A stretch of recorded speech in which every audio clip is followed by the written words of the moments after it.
যে অসমৰ মুখ্যমন্ত্ৰী হিমন্ত বিশ্ব শৰ্মাই কৈছিলে যে বদৰুদ্দিন আজমলক 100 কিলোমিটাৰ দূৰলৈকে তেওঁ সোমাবলৈ নিদিয়ে। সেই বুলি কৈ তেওঁৰ নিজৰ চৰাঘৰত সোমোৱাই ল'লে, নিজৰ শুৱনি কোঠাত সোমোৱাই সমগ্ৰ অসমৰ সাম্প্ৰদায়িক ৰাজনীতিটো দুইজনে মিলি কৰিলে। আৰু সেই কথা আমি লোকসভা নিৰ্বাচনৰ আগতে উমান পাই ধুবুৰী লোকসভাত আমি 10 লক্ষ ভোটত আমি বদৰুদ্দিন আজমল চাহাবক হৰুৱাইছোঁ। আৰু আজি বিন্নাকান্দিলৈ আহি আমি কৈছোঁ যে আগন্তুক 2026 চনৰ বিধানসভা নিৰ্বাচনত আজমল চাহাবে আৰম্ভ কৰা সাম্প্ৰদায়িকতাৰ ৰাজনীতিত য'ৰ মূল শক্তি আৰু ইন্ধন বিজেপিয়ে লৈ আছে, সেই সাম্প্ৰদায়িকতাৰ ৰাজনীতিক আমি উৎখাত কৰিম আৰু আজমল চাহাবৰ ৰাজনীতি অসমত সৰ্বকালৰ কাৰণে আমি শেষ কৰিম। গতিকে আজি ইয়াৰ পৰা সেইটো আমি ক'ব খোজোঁ। আৰু আগন্তুক দিনসমূহত আমাৰ মূল লক্ষ্যটোৱে হ'ল অসমৰ সকলো জাতি জনগোষ্ঠী ভাষা ভাষী ধৰ্মাৱলম্বী লোকক একত্ৰিত কৰি জাতীয়তাবাদৰ ভেটি যাতে শক্তিশালী হয়।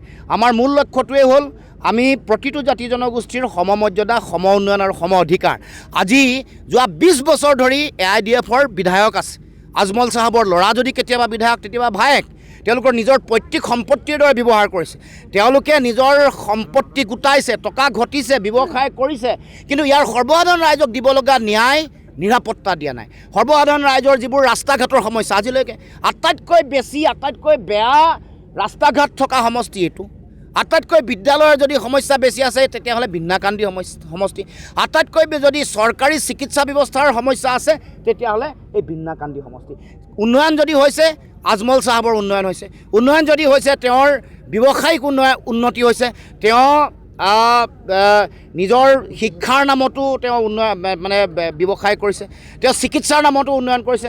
গতিকে আপোনালোকক এটাই কথা আমি ক'ব খোজোঁ যে আগন্তুক 26 নিৰ্বাচনত আমাৰ লক্ষ্য আছে, আমি সাংগঠনিক ভেটি শক্তিশালী কৰিবৰ কাৰণে বিন্নাকান্দিত আমি চিন্তা চৰ্চা কৰিছোঁ। গতিকে মিত্ৰজোঁটৰ প্ৰাৰ্থী ইয়াততো থাকিবই আৰু আমাৰ দলৰ ফালৰ পৰাও আমি প্ৰাৰ্থী দিবৰ কাৰণে আগন্তুক দিনসমূহত আমি চিন্তা চৰ্চা কৰিম।